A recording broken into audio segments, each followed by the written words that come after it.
কয়েকদিন ধরে আয়াতের আব্বুর হাতের রুটি খাওয়ার ইচ্ছে হয়েছে। হাতের রুটি মেনলি আমাদের এলাকাতে তো ভীষণ প্রচলিত।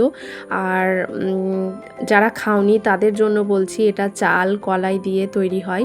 আর এটা একেবারে অথেন্টিক যেটা নিয়ম সেটা হচ্ছে হাতে বানানো। বাট আমরা একটু আপডেট ভার্সনের, যার জন্য আমাদের কাছে সব কাজগুলোই একটু অন্য রকমের করে করতে হয়, মানে করে নিতে হয় অ্যাকচুয়ালি, কারণ আমরা তো আর ওই রকমভাবে তৈরি করতে জানি না।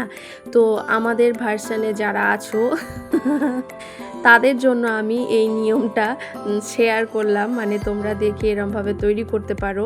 মানে খাবো কিন্তু জানি না, তো কিছুতে একটা উপায় বের করতে হবে, যার জন্য আমি এরম একটা উপায় বের করেছি। আমি বেলনায় এরমভাবে প্লাস্টিক রেখে তাতে কিছুটা হাতে করে বেলে নিই, আর তারপর এরমভাবে হাত দিয়ে চেপে চেপে রুটিটা করে নিই।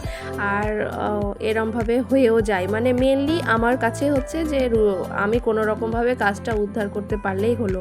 আর সেটা ধনেপাতার চাটনি আর মাটন দিয়ে সার্ভ করলাম।